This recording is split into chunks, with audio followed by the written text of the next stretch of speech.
Muito bem, queridos irmãos, vamos abrir as nossas Bíblias. Se os irmãos puderem ainda permanecer em pé, para a gente ler juntos esse texto da palavra do nosso Deus. Nós vamos pensar um pouquinho hoje, com base em Colossenses, capítulo de número 1, versículo do 3 até o 9. Eu quero ler com os irmãos esse texto hoje.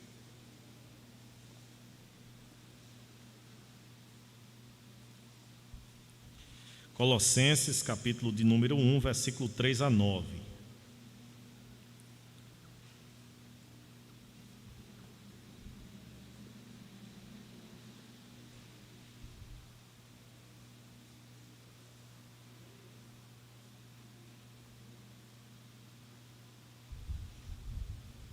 Todos os irmãos encontraram? Vamos ler juntos, a uma só voz, vamos lá? Damos sempre graças a Deus, Pai de nosso Senhor Jesus Cristo, quando oramos por vós, desde que ouvimos da vossa fé em Cristo Jesus e do amor que tendes para com todos os santos, por causa da esperança que vos está preservada nos céus, da qual antes ouvistes pela palavra da verdade do Evangelho, que chegou até vós, como também em todo o mundo está produzindo fruto e crescendo. Tal acontece entre vós, desde o dia em que ouvistes e entendestes a graça de Deus na verdade, segundo fostes instruídos por Epáfras, nosso amado conservo, e quanto a vós outros, fiel ministro de Cristo, o qual também nos relatou do vosso amor no Espírito. Por esta razão, também nós, desde que o ouvimos, não cessamos de orar por vós e de pedir que transbordeis de pleno conhecimento da sua vontade, em toda a sabedoria e entendimento espiritual. Amém, queridos. Podem sentar. Nós vamos, irmãos, pensar um pouquinho sobre esse texto, da palavra do nosso Deus. E a gente tem caminhado numa sequência, queridos irmãos, de estudos sobre não apenas a vida do discípulo, no sentido daquilo que Deus requer em termos de abnegação, em termos de renúncia, e aí a gente poderia pensar um pouquinho sobre o aspecto da negatividade, ou seja, o que o discipulado se constitui em nãos, não é? Não à nossa própria vontade, não ao nosso próprio querer, não às inclinações da nossa própria natureza pecaminosa, não aos convites que o mundo nos faz, não às ciladas do inimigo. Então a gente poderia pensar a vida do discípulo, na verdade, com essa perspectiva, mas a gente faria uma pergunta: se eu não fizer tudo isto, eu já sou um discípulo de Cristo autêntico, abençoador? Aí, queridos, vem aquela questão, A gente está num lado, numa face do que significa ser discípulo de Jesus. Qual é o outro lado? Qual é a outra face? É justamente a proposta afirmativa, positiva. Não faça, mas faça. Certo? Não faça isto, aquilo outro, mas faça isto e aquilo outro. Então percebam que a vida do discípulo, ela não se limita apenas a uma renúncia, mas ela se propõe também a um novo estilo, a uma nova maneira de viver, E aí nós temos pensado um pouquinho sobre essas questões e enfatizado especialmente a questão do treinamento. E hoje eu quero especialmente trabalhar sobre essa questão do treinamento e do crescimento do Evangelho, não é? O que nós temos pensado aqui, queridos, é que eu sou discípulo de Jesus, eu preciso renunciar a mim mesmo, mas eu preciso fazer outros discípulos para Jesus, certo? Pense negativamente ou pense nos nãos que o discipulado requer. Não à minha própria vontade, nego a mim mesmo. Mas, por outro lado, pense na afirmativa, na expressão afirmativa, positiva: faço discípulos de Jesus. Então, como discípulos de Jesus, nós temos que negar a nós mesmos, renunciar a tudo, mas, por outro lado, nós precisamos também concomitantemente, ou seja, ao mesmo tempo, na mesma hora, no mesmo momento em que eu nego a mim mesmo, renuncio a tudo para ser discípulo de Jesus, por outro lado, eu faço outros discípulos para Cristo Jesus. Então essa é a proposta básica daquilo que nós temos pensado e refletido aqui. Nós pensamos nos últimos encontros que nós tivemos, e é necessário reprisar, porque acredito que faz mais de 15 dias que nós tivemos a sequência do nosso estudo.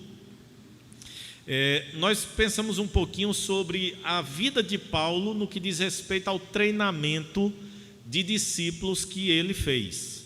E aí eu citei, por exemplo, Timóteo, não é?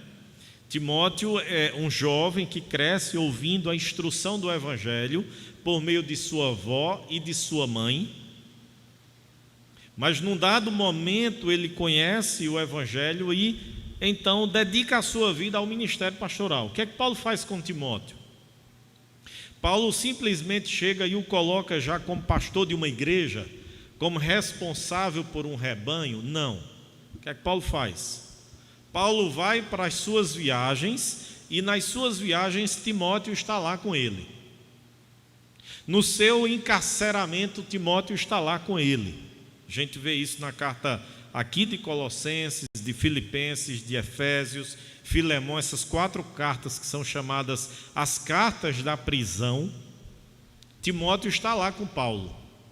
É por isso, inclusive, que ele cita Timóteo na saudação. Eu, Paulo e Timóteo. Então, queridos, Timóteo estava ali com Paulo. Aprendendo o quê? Aprendendo só teologia? Não. Aprendendo a ser discípulo de Jesus. Aprendendo diante de um problema, como é que o discípulo de Jesus se posta? Diante de uma situação adversa, diante de uma crise, como é que o discípulo de Cristo ele deve proceder? Então, discipulado, irmãos, e eu vou repetir isso aqui até esgotar mesmo na mente dos irmãos a ideia do que é discipulado. E discipulado é corpo a corpo, é dia a dia, é convívio. A sala de novos membros, ela não é discipuladora. O ensino formal, ele não chega a alcançar a profundidade que o discipulado causa. O discipulado corpo a corpo. O discipulado individualizado, pessoa a pessoa. Esse é o modelo bíblico, esse é o modelo de Jesus, esse é o modelo de Paulo. E quando a gente olha esses modelos, a gente percebe que justamente a igreja crescia, e crescia de forma saudável, porque o discipulado era por eles praticado. Se nós queremos igrejas saudáveis, se o discipulado ele for negligenciado, dificilmente nós alcançaremos esse objetivo. Se nós queremos que a nossa igreja seja saudável, negligenciando o discipulado, dificilmente nós alcançaremos esse objetivo. Então, é importante, irmãos, que a gente entenda o que é discipulado, o que é fazer discípulos para Jesus. É ensinar não apenas teologia, é ensinar, porque numa sala de aula, queridos, é a mesma coisa, a gente usou essa expressão, né? A gente usou essa metáfora, essa comparação. É a ideia dos pais com os filhos. A escola não consegue cumprir o propósito de educar plenamente os nossos filhos. Ela é uma parceira, ela contribui, ela é uma colaboradora. A igreja da mesma forma. Há pais que dizem o seguinte: eu criei os meus filhos na igreja e eles se desviaram. Realmente, queridos, não se cria seus filhos na igreja no sentido de que é aqui que eles aprendem a Bíblia. Eles aprendem em casa e aqui eles aprendem a cultuar conjuntamente, coletivamente. Inclusive, quando nós fazemos o batismo infantil, nós questionamos aos pais: vocês prometem trazer os filhos de vocês com assiduidade à igreja? Sim. Então, faz parte, a igreja, a escola são parceiras, mas onde é que os nossos filhos são educados? Em casa. É em casa que nós ensinamos os valores mais importantes aos nossos filhos. É em casa que eles aprendem as lições mais importantes. É em casa. Então, da mesma forma, a igreja. Nós aprendemos a vida cristã no contexto do convívio, do andar um ao lado do outro, do corrigir, do incentivar, do encorajar um com o outro. O ensino formal, que é esse aqui, ele é uma parte desse aprendizado, desse crescimento, dessa preparação para que a gente possa vivenciar lá fora. Então, isso é importante, irmãos, e eu quero sempre que nós jamais nos esqueçamos disso. Pensando um pouquinho em treinamento, não é porque Paulo fez isso com Timóteo. Paulo pegou Timóteo e disse: vamos, Timóteo, eu vou agora discipular você, eu vou ensinar. Isso não era, irmãos, algo, digamos assim, mecânico, formal. Isso era algo natural, espontâneo. Timóteo estava ali com Paulo e nas circunstâncias da vida, as mais diversas possíveis, Timóteo ia aprendendo com o apóstolo Paulo, a ponto dele dizer assim: o que vocês viram em mim, ou o que você viu em mim, aprendeu, isso também é o quê? Praticai. Então, é necessário treinamento e, consequentemente, isso gera o crescimento do Evangelho. A ideia bíblica de treinamento, que já exploramos até aqui, admite que a obra do Evangelho é um empreendimento crescente. Ou seja, quando o Evangelho é pregado e o Espírito age, o que acontece é crescimento. Certo, irmãos? Vou repetir essa frase. Quando o Evangelho é pregado e o Espírito age, o que acontece é crescimento. Eu tenho dito isso aqui, nós estudamos há alguns anos atrás aqui na igreja um material chamado DNA, o desenvolvimento natural da igreja. Aliás, DNI, não é? Desenvolvimento natural da igreja. E aí eu citava, e até domingo eu fiz isso novamente, trazendo esses conceitos à mente, que não somos nós que fazemos a igreja crescer. Nós não atrapalhamos o crescimento da igreja.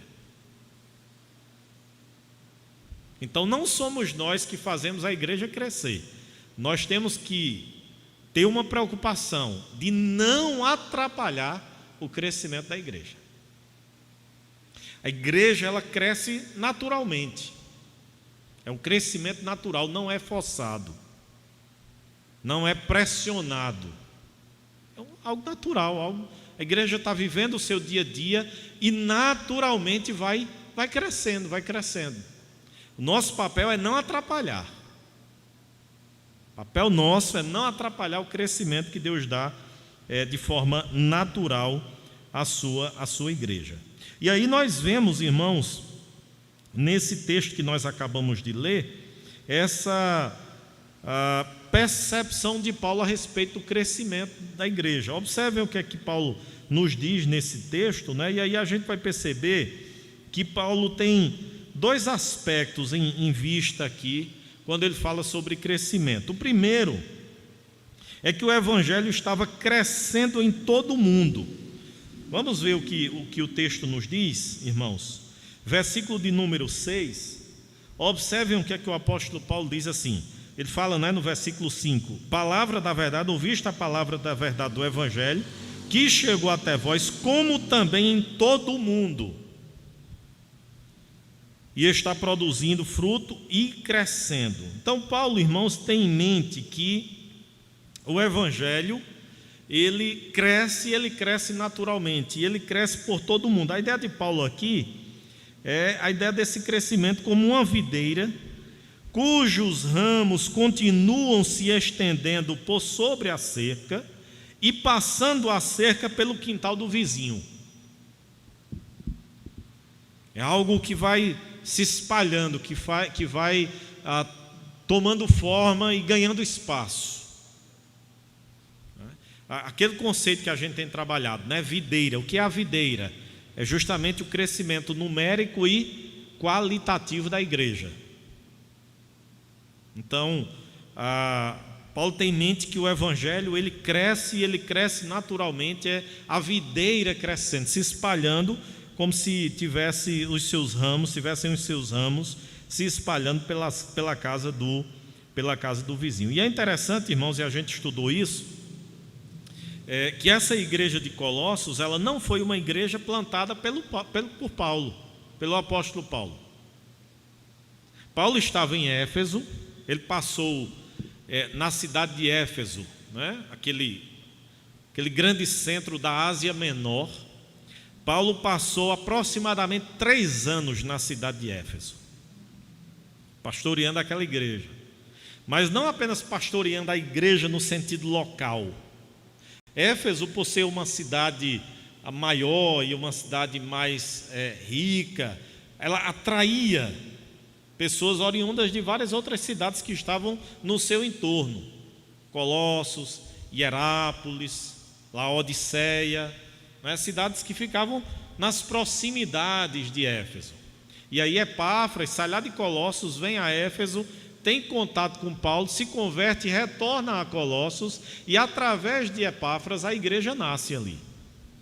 É diferente da igreja de Filipos.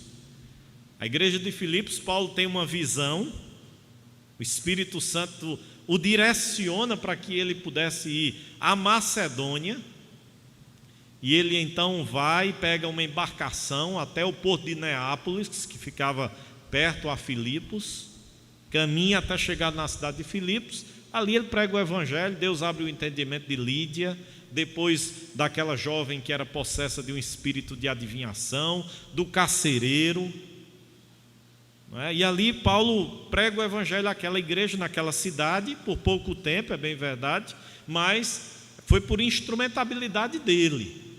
Já a Colossos não, foi Epáfras. E ele tem a convicção de que esse evangelho está crescendo, está se expandindo, não apenas em Éfeso, mas agora tinha alcançado também Colossos, e não apenas Colossos, mas o mundo inteiro. Quando Paulo usa essa expressão aqui, queridos, porque só fazer como o pastor Elias, né, Ângela? Uma nota de rodapé, né? Mas só uma nota de rodapé. Jesus diz assim: e esse evangelho será pregado em todo o mundo. Quando o evangelho for pregado em todo o mundo, então virá o fim. Aí Paulo diz aqui que o evangelho estava se espalhando por todo o mundo. Ele diz lá em Atos que o evangelho tinha sido pregado a todo o mundo.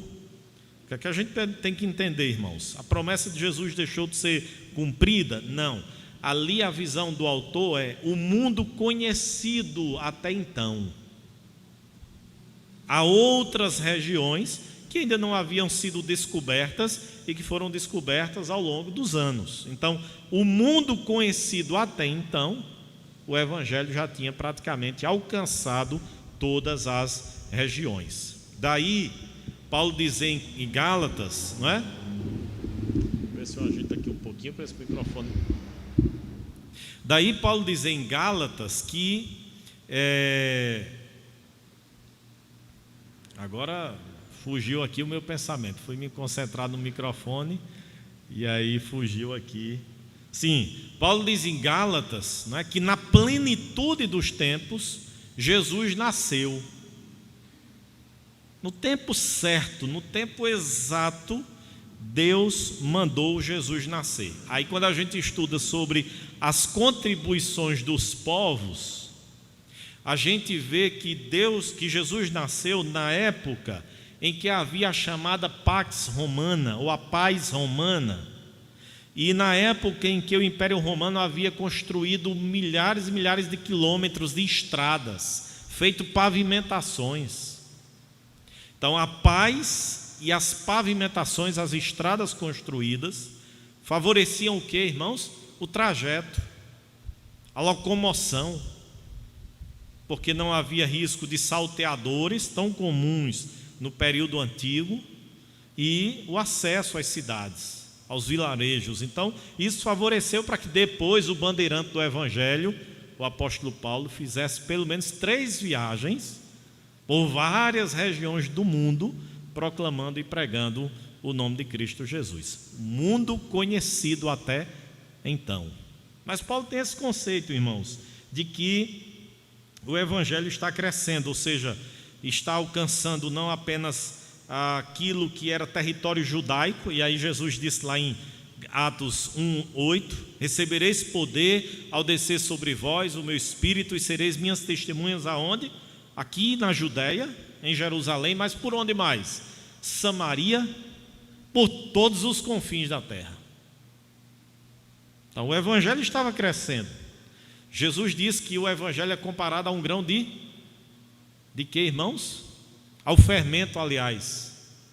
Ao fermento que pouquinho ali, mas é capaz de fazer o quê? De crescer. Então esse é o Evangelho. Começou pequenininho ali, mas estava se expandindo, alcançando várias e várias outras regiões. É isso que Paulo tem em mente. Mas o que mais, irmãos? Paulo também tem a visão de que o Evangelho estava crescendo na vida das pessoas. Onde a palavra da verdade é ensinada e crida, ela produz frutos, pessoas são mudadas, são transferidas de um reino para outro, suas prioridades mudam, sua cosmovisão muda, e sua vida é refeita, pouco a pouco, na imagem do próprio Filho de Deus. Paulo, irmãos, vê crescimento não apenas numérico, ou numa expansão geográfica. Colossos, Éfeso, Filipos, Hierápolis, Tessalônica, e assim várias e várias outras regiões e lugares. Paulo não vê apenas o crescimento e a expansão geográfica. Paulo vê também que aqueles que conhecem o Evangelho, eles crescem, eles melhoram, eles têm as suas vidas transformadas, porque é isso que o Evangelho faz. Qual é a expressão que nós lemos lá em Romanos 1,16, irmãos? Que nós sabemos de cabeça. Como é que diz lá, Romanos 1,16? Porque eu não me envergonho do Evangelho, porque o Evangelho é o quê? Poder de Deus. Para quê? O Evangelho é poder de Deus para a transformação, para a mudança, para a conversão de todo aquele que nele crê. Primeiro do judeu, depois do grego, do gentio. O Evangelho é de fato transformador, muda vidas, muda pessoas.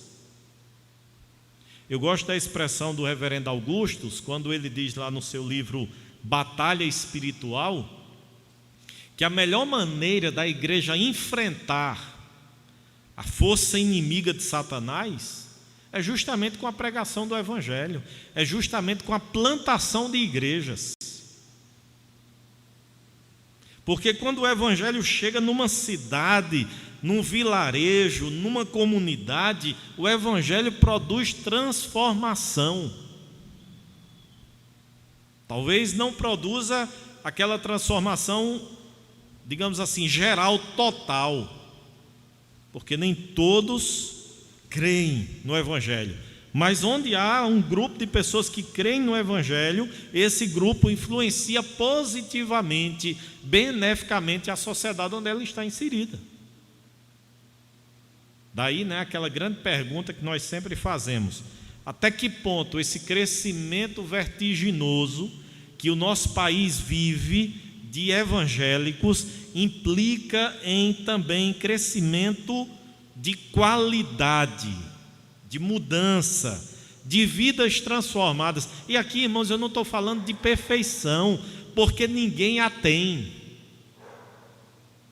Eu estou falando de princípios do reino de Deus sendo experimentados, evidenciados em meio a uma sociedade. Então Paulo tem essa visão, irmãos, que o evangelho cresce no sentido de expansão numérica, geográfica, mas o evangelho também cresce no sentido de vidas. Pessoas são transformadas, pessoas são mudadas e pessoas crescem a cada dia em que ouvem a palavra da verdade. 3 implicações importantes da verdade que o evangelho transforma. A primeira, queridos, é que o crescimento do evangelho acontece na vida das pessoas, não nas estruturas da igreja. O evangelho, o crescimento do evangelho acontece na vida das pessoas, não nas estruturas da minha igreja. O que é que isso significa, irmãos? Significa que nem sempre o crescimento da treliça significa o crescimento da videira. Aí vamos tentar exemplificar isso. Eu comentava recentemente no conselho da igreja, quando a gente discutia sobre a abertura da terça ou não, aí no contexto de pandemia, não é? Mas aí eu ponderava para o conselho dizendo assim: irmãos, o que dói no coração ou o que nos preocupa, não é que dói no coração, o que nos preocupa de abrir a terça é porque a gente vai criar mais uma atividade presencial para as mesmas pessoas que já estão na quinta, no domingo de manhã e no domingo à noite. Bom seria, e aí eu dizia no conselho, se a gente abrisse a terça e um grupo que não vem na quinta nem no domingo de manhã viesse na terça. Não sei se os irmãos estão entendendo o que eu estou querendo dizer. É que a gente às vezes cresce em termos de treliça. A igreja vai ter um momento de oração todos os dias. Para quem participar? As mesmas pessoas? O mesmo grupo de sempre? Muito bem, beleza. Mas essas mesmas pessoas, o mesmo grupo de sempre, ao cumprir essa agenda de oração todo dia, está crescendo, está sendo proveitoso, está sendo produtivo, redunda em crescimento, ou é apenas ativismo religioso? Esse é um ponto, irmãos, que a gente precisa pensar, porque às vezes a igreja abre N trabalhos, N programações. Qual é a agenda da tua igreja? Minha amiga, eu tenho culto toda noite tem um culto ali, tem culto disso, culto daquilo outro e tal, e tal, e tal. Para quem participar? As mesmas pessoas? As mesmas pessoas de sempre, elas vão participar? Tudo bem, vão, mas essas mesmas pessoas que participam de todas essas programações estão crescendo? Está sendo útil? Aí vejam bem, irmãos, minha palavra aqui não é no sentido de que a gente não deve ter essas programações, mas minha palavra é no sentido de que não devemos confundir crescimento da treliça com crescimento da videira. Crescimento da videira significa números e significa qualidade. Crescimento da treliça, o bom é que o que deve ser é assim: é a treliça crescer à medida que a videira cresce. os ramos estão passando essa altura aqui da treliça, então a gente precisa subir mais aqui uma grade. Aí vai lá e dá uma aumentada na treliça. A videira já passou de novo, então vamos lá, mais uma parte da treliça. Lembra a metáfora que a gente está usando? A treliça é aquela armação de ferro ou de madeira que é feita e colocada como um sustentáculo para que a videira ou uma planta mais conhecida nossa, né, a trepadeira, que ela sobe ali, se expande no quintal, né, nas muradas das casas e vai tomando aquele espaço todo. Então essa é a ideia. À medida que a videira vai crescendo, a gente precisa aumentar a treliça. A gente precisa aumentar a treliça. Eu disse no conselho, quando a gente estava ampliando o templo, eu disse assim: irmãos, vamos sonhar um dia, né? E aí a preocupação, alguém chegou para mim depois, né, que a gente ampliou, aí disse assim: era para ter puxado logo até ali. Eu digo: não, tá bom, espaço físico da igreja, acredito que tá bom. Mas se crescer a gente faz 2 cultos no domingo. Faz 2 cultos, faz um culto de 6, faz outro de 7h30 até 9, ou então um de 4h30, 5 horas até 6, outro de 6, enfim. Faz 2 cultos. E eu fico pensando que seria o ideal, irmão, seria um sonho se a nossa igreja no domingo tivesse 2 cultos. Agora por quê? Porque só um culto não cabe mais o povo. Aí sim. Aí você aumenta a quantidade de culto, por quê? Porque você tem 2 equipes de louvor, aí você tem 2 pregadores, aí você tem 2 auditórios, tem um que vem de 4h30 às 6, aí vai embora, aí chega outro de 6h30 até às 8h30, 2 equipes. Mas você fazer 2, 3 cultos para as mesmas pessoas pregarem, para as mesmas pessoas cantarem, tocarem, para os mesmos diáconos estarem na portaria, para o mesmo auditório, qual o sentido? Então a treliça tem que crescer, mas como decorrência, como resultado do crescimento da videira, e não o contrário. Aí a gente às vezes faz o contrário, coloca um monte de programação e a videira nanica ali, atrofiada, né? Sem crescimento, sem desenvolvimento, tanto numérico como qualitativo. Lembrem-se, videira crescendo, irmãos, as 2 coisas estão juntas, qualidade e quantidade. São entrelaçadas. Biblicamente não há dissociação. A gente pode até fazer a título de opinião, mas biblicamente, à medida que... Aí, de onde é que o senhor está partindo para acreditar nisso? Vamos nos lembrar do que a gente leu domingo, Atos 2, 42 a 47. Vamos de cabeça recitar, o que é que diz lá? Perseveravam na doutrina dos apóstolos. O que mais, irmãos? No partir do pão, nas orações, na comunhão. Havia temor.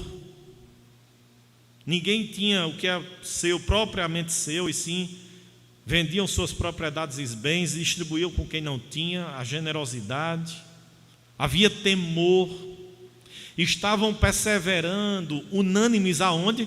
No templo e de casa em casa, com alegria, louvando a Deus, fazendo as suas refeições com singeleza de coração.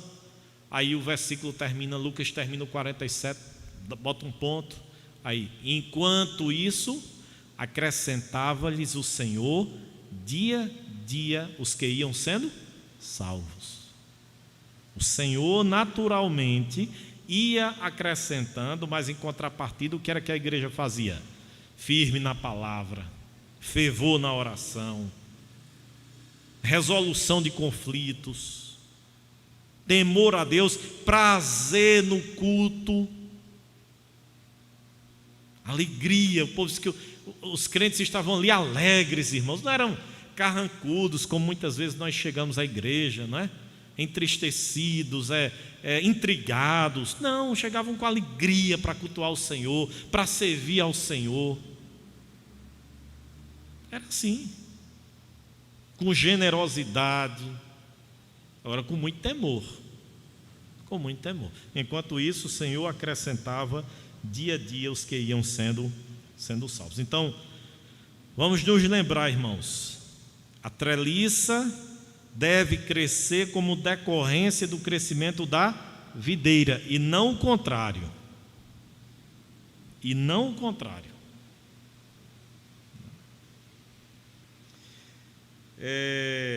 Podemos crescer em atividades e programas, mas se as pessoas não estão crescendo em seu conhecimento da vontade de Deus, para que andem cada vez mais dignamente do Senhor, buscando agradar-lhe em todas as coisas e produzindo fruto em toda a obra, então nenhum crescimento está acontecendo. A gente tem só ativismo.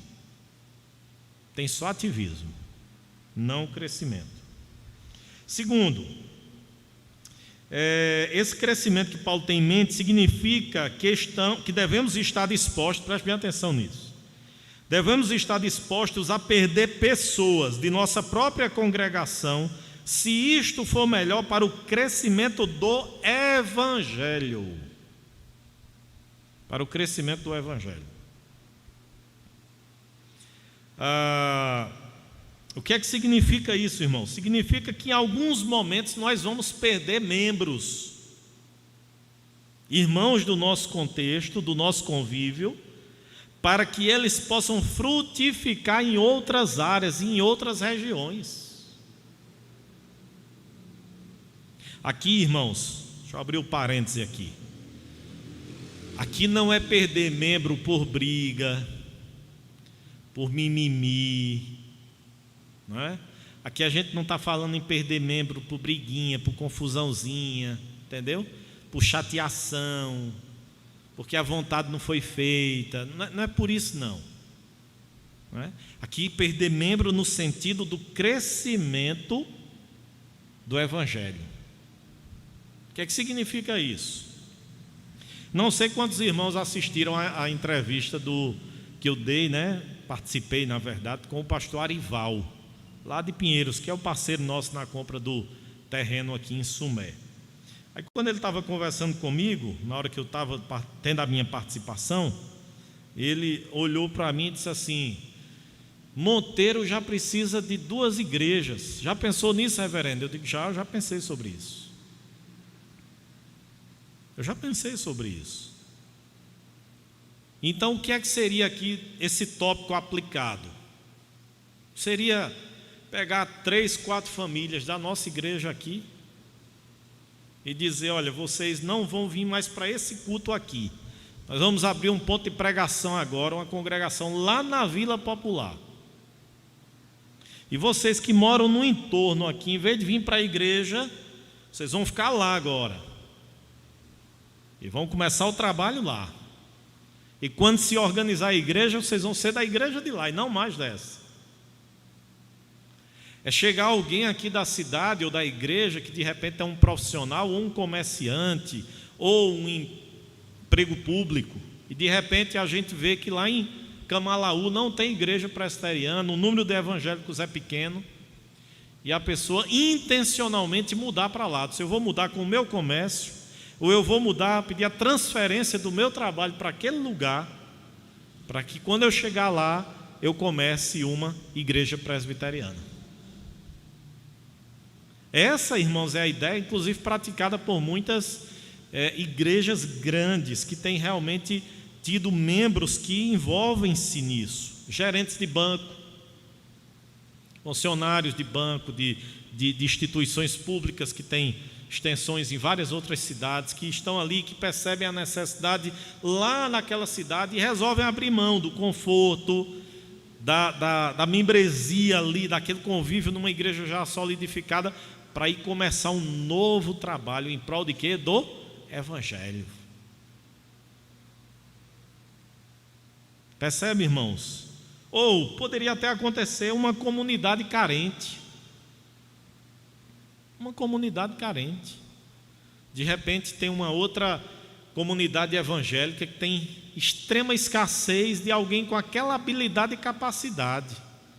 E a pessoa diz chegar para uma igreja maior que tem sobra muitas vezes e dizer assim, vou exemplificar com músico. Não é o nosso caso, pelo contrário, a gente precisa ter mais, é escasso. Mas igrejas que têm 2, 3 equipes de louvor, E às vezes igreja que não tem ninguém que toque. E alguém perceber o seu chamado e dizer assim: pastor, eu vou sair dessa igreja, mas eu vou sair para aquela dali, porque aquela não tem ninguém que toque. E eu vou assumir o ministério de música, de louvor naquela igreja e vou tocar e cantar lá. Aí sim, irmãos, aí você perde membros de forma saudável. Aí você perde membros de forma abençoada e abençoadora. Esse sim é um contexto em que às vezes a gente como pastor tem que perder membro, mas tem que perder de forma satisfeita, porque ele vai contribuir para o progresso e o avanço do evangelho em outro lugar. Não o contrário, aquelas exceções que eu falei lá no início, aquelas não se aplicam em absolutamente nada daquilo que a gente está falando nesse tópico. Terceira implicação, a implicação radical deste entendimento de que crescimento do evangelho está na maneira como consideramos as pessoas. Vemos pessoas não como raios em nossa roda ou como recursos para os nossos projetos, mas como indivíduos que estão, cada um, em seu próprio estágio de crescimento evangélico. E o nosso alvo para cada pessoa é que elas avancem, façam progresso, se movam um passo à frente de onde estão agora. Então, outro entendimento, irmãos, é entender pessoas. E entender que são pessoas que devem crescer no evangelho. E não apenas pessoas que nós nos utilizaremos daquilo que elas nos oferecem, mas ser instrumento de Deus para que essas pessoas possam de fato crescer. Aí vamos, irmãos, aos estágios, para eu ganhar um pouquinho de tempo hoje aqui ainda e adiantar o nosso estudo. Vamos para os estágios no crescimento evangélico. Há 4 estágios básicos dentro desse modelo que a gente está trabalhando: evangelização, acompanhamento, crescimento e treinamento. Vamos entender cada um deles. Evangelização. Quando é evangelização?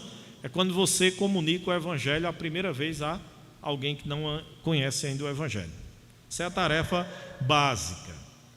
Depois, essa pessoa responde positivamente ao evangelho. O que é que ela precisa, irmãos? Ela precisa de acompanhamento. Ela precisa de acompanhamento. Esse é um ponto básico, essencial. Eu estava compartilhando com um dos presbíteros essa semana, dizendo o seguinte: qual era a minha ideia para 2021 da nossa igreja? A gente tem um exemplo de uma pessoa que se converteu recentemente, e eu já falei com alguém que tem proximidade e disse: olha, eu vou lhe municiar do material para que você possa acompanhar essa pessoa. Então o ideal, irmãos, é que a partir de agora, alguém chegou na nossa igreja, alguém confessou a fé em Cristo, tem que ter um membro da igreja, no mínimo, responsável por aquela pessoa o ano inteiro. Não sou eu não, são vocês. Se for um jovem, um jovem. Se for um homem, um irmão da igreja, um homem maduro. Se for um casal da igreja. Se for um adolescente, da mesma forma. Mas tem que ter. Se converteu, disse: eu quero agora congregar aqui na presbiteriana. Tem que ter alguém responsável por essa pessoa. E alguém responsável para prestar contas a mim. No final do mês eu dizer: e aí, fulano, tu foi na casa de Cicrano quantas vezes? Tu está dando discipulado lá.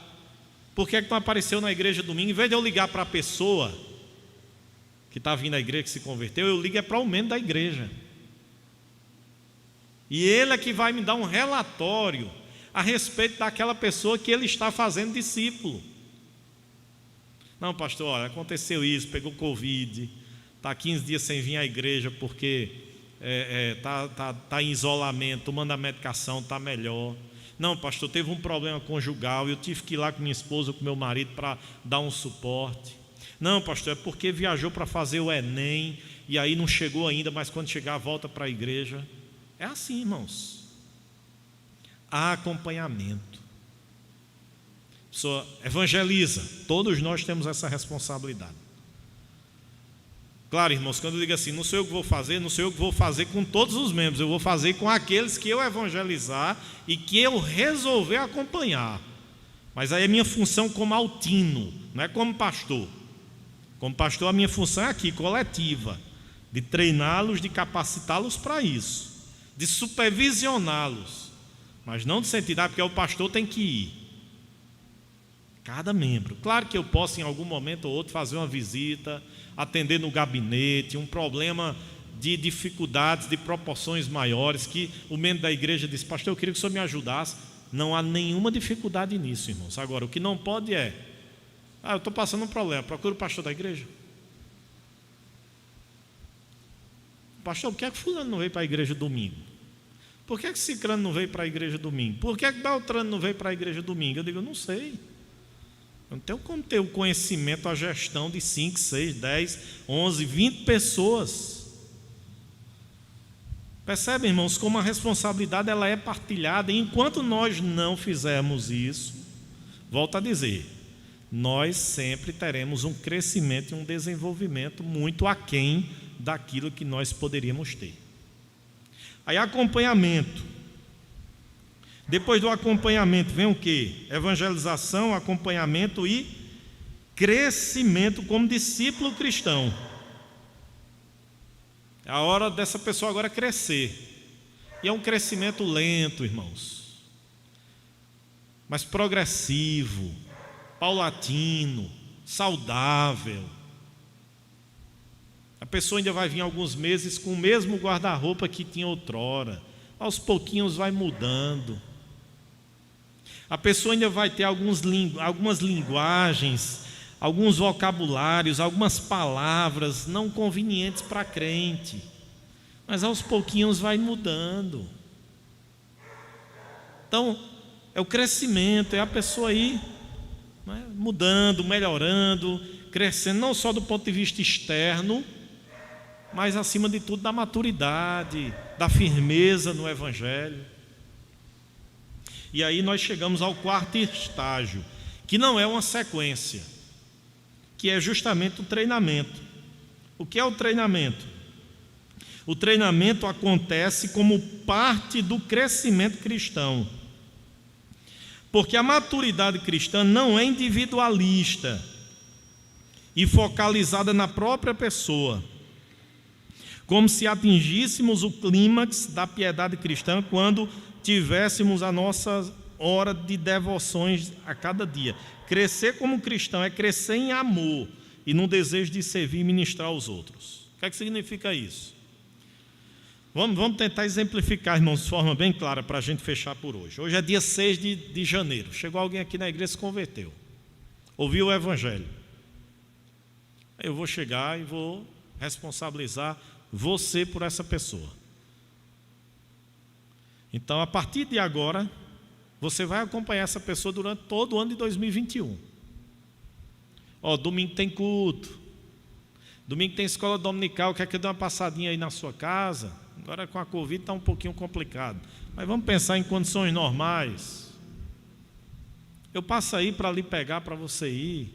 Você é casado, você é solteira, você tem filhos, você trabalha onde? Quais são os problemas? Então, vou acompanhando. E paralelamente a isso eu vou ensinando a vida cristã.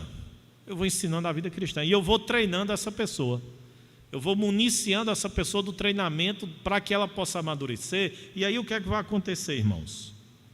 Claro que a gente não pode aplicar um tempo a todos, mas provavelmente essa pessoa daqui a um ano, daqui a 6 de dezembro de 2022...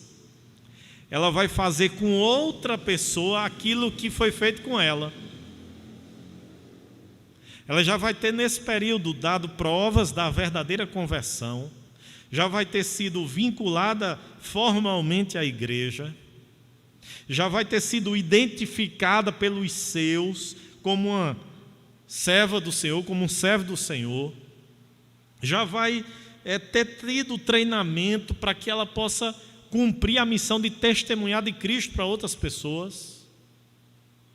De modo que quando for o ano que vem, essa pessoa que esse ano foi recebida, que esse ano foi acompanhada, que esse ano foi treinada, que esse ano cresceu, ela vai ter a oportunidade de fazer com outra pessoa. E assim sucessivamente.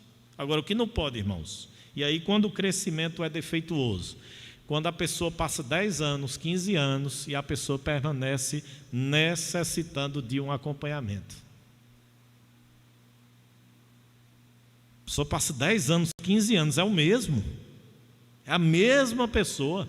Não cresceu, não amadureceu, não foi capacitada, não foi treinada. Continua com a sua vida e com a sua maturidade medíocre, nanica. Não é esse o propósito de Deus para as nossas vidas, nem para a vida da sua igreja. A gente, ontem, no momento lá que a gente teve com o pastor Elias, ele fez citação, e eu queria que os irmãos fizessem, só para os irmãos recordarem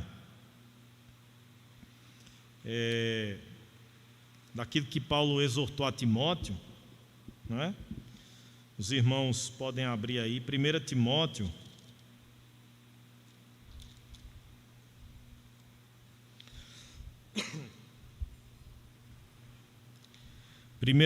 capítulo de número 4.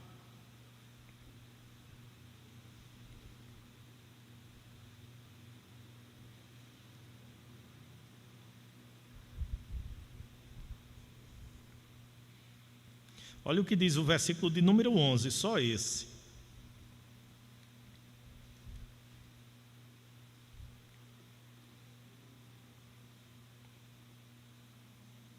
O que é que diz aí, irmãos? Ordena e ensina estas coisas. Que coisas? Aquilo tudo que Paulo tinha lá instruído, não é? que Paulo tinha falado. Deixa eu encontrar o texto aqui que eu queria que os irmãos fizessem leitura dele. Agora eu agora me equivoquei aqui no texto, mas é uma passagem, irmãos, é um momento quando Paulo faz referência a Timóteo para que ele faça isso, ou seja, para que ele ensine, para que ele pregue, para que ele treine outras pessoas que farão da mesma maneira como ele, que reproduzirão aquilo que a ele foi feito juntamente com Timóteo, aliás, juntamente com Paulo. Qual é a ideia básica de Paulo, irmãos? É que Timóteo agora teve a oportunidade de ser discipulado por ele, de ser treinado por ele, agora era a hora de Timóteo fazer também a outras pessoas. A outras pessoas. Timóteo tinha a responsabilidade de fazer também. Há o texto clássico, né, que a gente vê em Filipenses, e os irmãos voltarem um pouquinho aqui, quando Paulo fala isso em Filipenses capítulo 4, versículo 9, e aí Paulo diz: o que também aprendestes e recebestes e ouvistes e vistes em mim, isso que praticai. Ou seja, Paulo era um exemplo para Timóteo, para que o que Timóteo viu na vida dele, para que o que aqueles irmãos de Filipos viram, eles copiassem e fizessem a mesma coisa, não é? Então, a ideia do discipulado, irmãos, é que a gente consiga reproduzir a outras pessoas o que nos foi feito. Aí eu queria finalizar fazendo uma reflexão com os irmãos. Pastor, mas eu me converti há X anos atrás e ninguém fez isso comigo. Ninguém fez isso comigo, ninguém me acompanhou durante um período, ninguém me discipulou, ninguém chegou junto de mim. Eu fiquei na igreja, depois participei da sala de novos membros, eu fiz batismo, profissão de fé, me envolvi aos poucos na igreja e tal, mas ninguém fez isso comigo. Irmãos, será que eu não amadureci? Provavelmente alguns de nós amadureceram, mas amadureceram de uma forma mais dolorosa. de uma forma mais difícil, de uma forma mais árdua, que se porventura nós tivéssemos tido o discipulado cristão, não teria sido assim. Eu acho interessante quando a gente olha para os nossos filhos e a gente diz algumas coisas aos nossos filhos e os nossos filhos acham que não é verdade, de que não é daquele jeito, de que o que eles querem é que é o melhor para eles. E aí a gente muitas vezes pensa assim, vai bater com a cara, né, na parede lá na frente, vai se arrepender lá na frente. E a gente faz isso por quê? Porque a gente ama e a gente já bateu o rosto na parede.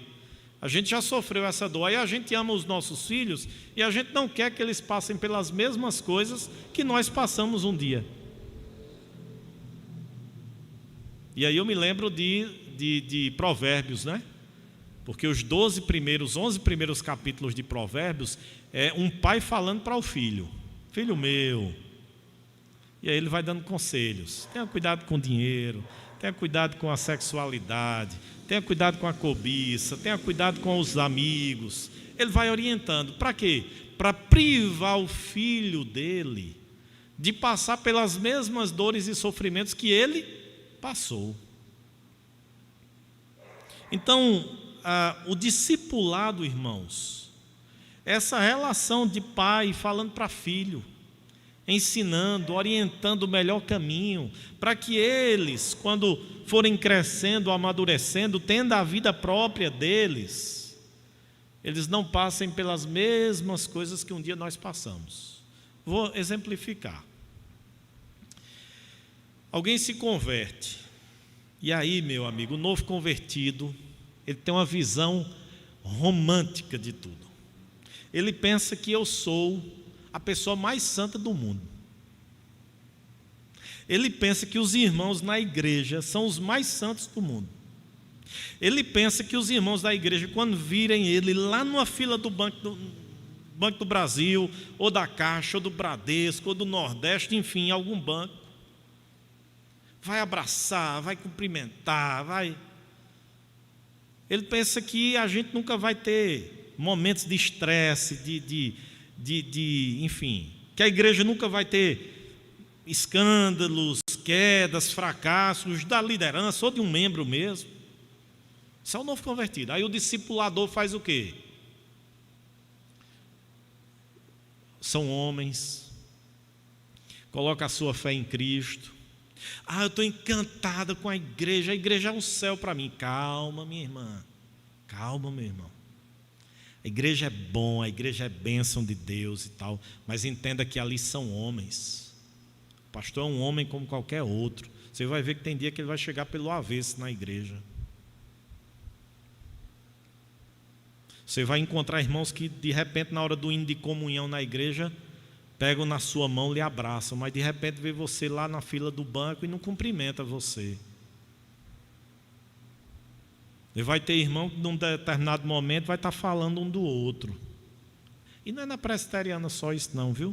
Isso está em todo canto. Principalmente onde muitas vezes se quer camuflar os pecados. A diferença aqui é porque eu exponho de que a gente tem e tem mesmo. Então, vá devagar. Aí a pessoa vai, né? Não, mas beleza, novo convertido, tal, primeiro ano, aquela... Aí de repente, lá no segundo, terceiro ano, se envolveu na liderança da igreja. Aí eu cheguei aqui um dia pelo avesso. Aí falei abusado com a pessoa. Vou embora, que é isso? Pastor da igreja, um santo da igreja, falando desse jeito comigo. O indivíduo que não teve discipulado, né? Mas o indivíduo que teve discipulado, ele já foi ensinado a entender que o pastor, que o diácono, que o membro da igreja, que o presbítero, que a irmã da SAF, são pessoas, são seres humanos. Percebe, irmãos? O discipulador vai lá, outro contexto. Agora eu abracei a plaquinha da Universal do Reino de Deus. Pare de sofrer. Agora vai ser tudo às mil maravilhas. Eu estou na igreja presbiteriana, me converti, Jesus disse que tem vida e vida abundante. Aí quando chega um mês depois, o marido chega e diz: olha, se você continuar indo para a igreja, eu deixo você. Ou então vai vir um São João: se você não for comigo para o São João, para dançar comigo, eu danço com outras lá. E aí? Aí o discipulador vai dizer, olha, no discipulado, olha, seguir a Cristo é o projeto, não é? Como dizia Caio Fábio, o projeto mais fascinante de vida. Mas tem os seus caminhos estreitos, sua porta é apertada. Então Jesus diz, olha, quem quer ser discípulo dele tem que amar mais a ele do que ao próprio marido, do que a própria esposa, do que os próprios filhos, do que os próprios pais. Já pensou chegar um adolescente, se converte, aí não tem discipulado, daqui a 15 dias os pais chegam e dizem assim, se você continuar na lei dos crentes, a gente expulsa você de casa. E aí? Aí a pessoa sem o discipulado, sem o treinamento, sem a conscientização do que é a vida cristã, vai dizer assim, eu pensei que servir a Cristo não tinha problema, não tinha dificuldade, e agora essa enxurrada de problema em cima de mim. Então é isso, irmãos, que o discipulador faz, é apresentar a realidade da vida cristã. A mesma coisa que nós pais fazemos com os nossos filhos, ou não? É isso que nós fazemos com os nossos filhos. Meu filho, minha filha, não dá certo isso aqui não, esse caminho que você está indo não é bom para você não. Ou alguma experiência que a gente já tenha passado, não é? Eu duvido aqui na igreja que algum pai que já experimentou beber quando não era convertido, incentive seus filhos a botarem pelo menos um cálice de vinho na boca hoje. Sabe a experiência ruim e dolorosa que foi? Quer isso para os nossos filhos? Quer isso para os seus filhos? Querem não. Então, o discipulador, irmãos, tem esse papel de cuidar, de treinar. Eu tenho como fazer isso, irmãos? Respondam sinceramente. Eu tenho como fazer isso com quem vai se convertendo na igreja? Tenho não. Não tenho como. Isso é responsabilidade de cada membro. Nem Jesus e nem a Bíblia diz que é responsabilidade do pastor. Responsabilidade do discípulo de Jesus. Do discípulo de Jesus. Sim, Ângela. Você ia fazer uma pergunta ou uma colocação?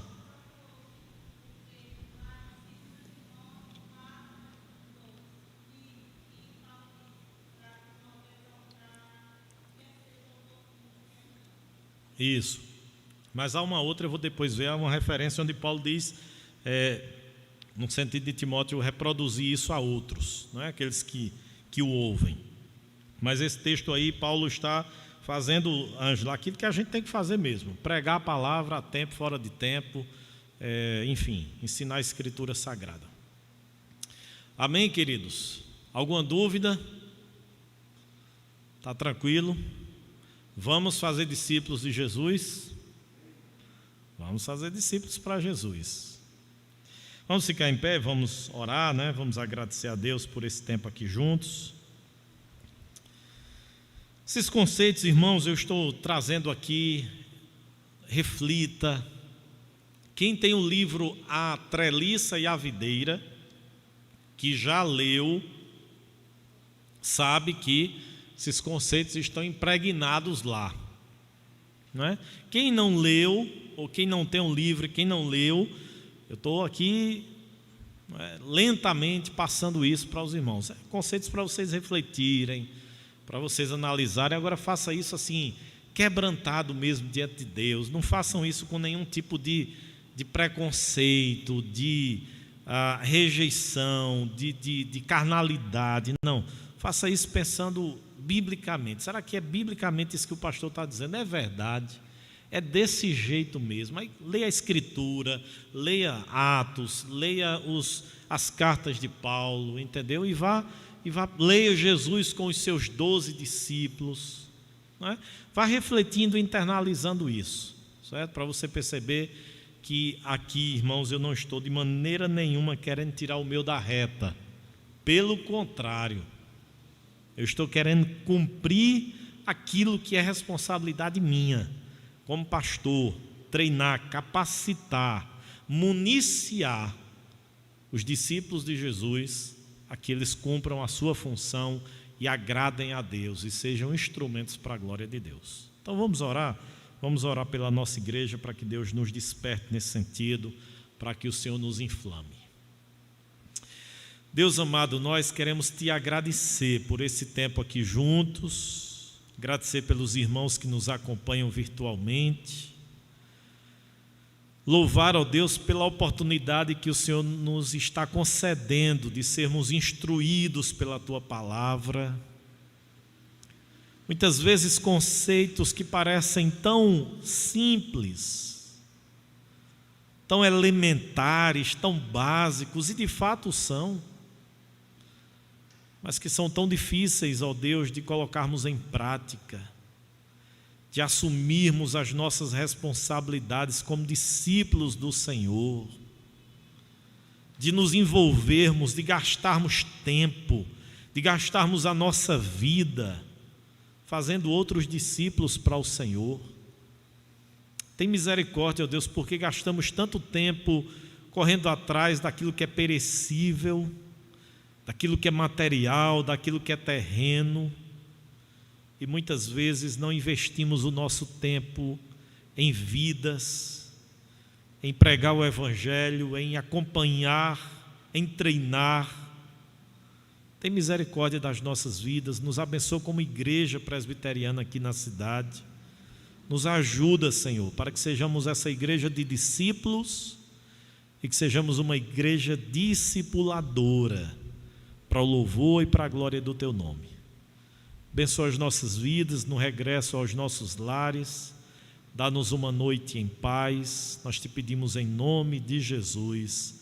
Amém, amém, amém.